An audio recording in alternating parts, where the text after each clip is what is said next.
C'est dans ce centre de détention en Californie que le décès de José Ramos a été constaté le 25 mars. Ce Mexicain de 52 ans a été détenu par l'ICE, la police américaine de l'immigration. Pour sa famille, l'émotion est toujours immense. Ce qui est arrivé à mon père est inhumain. Ma famille et moi méritons de connaître la vérité. Je veux que justice soit faite pour mon père et pour toutes les familles qui souffrent et qui ont vécu la même chose, la perte d'un être cher. Personne ne mérite de vivre une telle chose. L'avocat de ses proches a annoncé des actions en justice. Une enquête privée a été ouverte pour déterminer la cause du décès de José Ramos.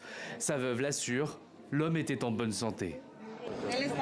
Il allait bien, il ne se sentait pas malade, il n'était pas malade. Je lui ai parlé à 17 h et il allait bien. Il ne m'a rien dit qui puisse évoquer un problème de santé. Je lui ai demandé « Comment vas-tu ?» Il m'a dit « Bien, bien ».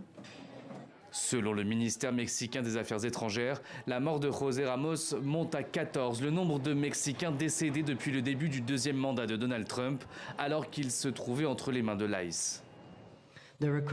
La récurrence et la fréquence de ces décès sont absolument inacceptables. Nous estimons que ces décès révèlent des défaillances systémiques, des carences opérationnelles et une possible négligence contraire aux protocoles et réglementations des États-Unis, ainsi qu'aux normes internationales relatives aux droits humains. En réaction à ces décès, la présidente du Mexique a annoncé des mesures de protestation.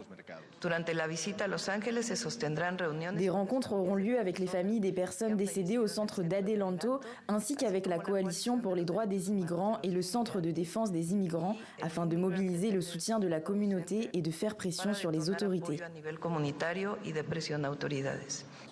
En 2025, au moins 30 personnes sont mortes dans les mêmes conditions que José Ramos, le chiffre le plus élevé depuis 2004, l'année suivant la création de l'ICE.